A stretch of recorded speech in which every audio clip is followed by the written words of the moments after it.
نيجي بعد كده عندك فريدريك راتزل. فريدريك راتزل ده كان سنة كام؟ 1844 لحد 1904. لا يعني الراجل ده ظهر كده في العصور الحديثة. ده فين كمان؟ ده في نهاية العصور الحديثة. طيب الراجل ده بكل بساطة في نهاية العصور الحديثة جاء على يده الميلاد الحقيقي. ايه ده عالم ايه؟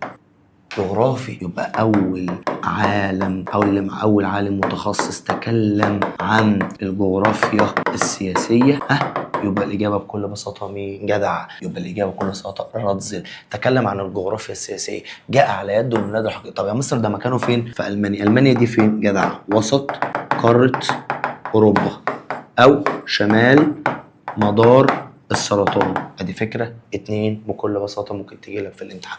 وضع اول مؤلف علمي عن الجغرافيا السياسيه حمل اسمها الحالي. يعني اللي كتب من يا مستر من القرن ال19 لحد النهارده زي ما هو اسمه ما اتغيرش. عشان كده قلت لك ان علم الجغرافيا هو علم ثابت، اي علم استاتيكي. اعتبر ان الدوله بمثابه كائن حي تنطبق عليها قوانين الميلاد والنمو والوفاه. ايه ده؟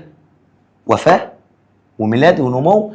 يبقى ده دليل ان راتزل شبه ابن خلدون في الاثنين، شبهوا دول بينهم كان حي. بس ده على كام مرحله؟ 3. التاني كان دوره اضمحلال ويعيد تاني. اما ده شبه الدوله بانها كان بيولوجي في وفاه. ده كان 3 مراحل والتاني كان كام؟ 4. وذكر ان الخريطه السياسيه تشكلت نتيجه الصراع. الله، يجي لك سؤال ده في الامتحان. اول من تنبأ بالحروب العالميه الاولى والثانيه، ما حضرهاش بس تنبأ بيها. يبقى الاجابه بكل بساطه مين؟ راتزل.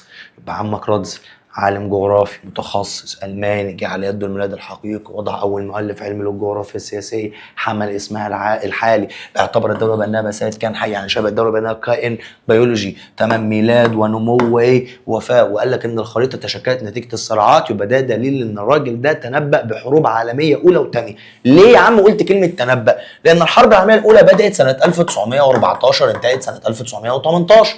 والحرب العالمية الثانية بدأت سنة 1939 وانتهت سنة 1945. بكل بساطة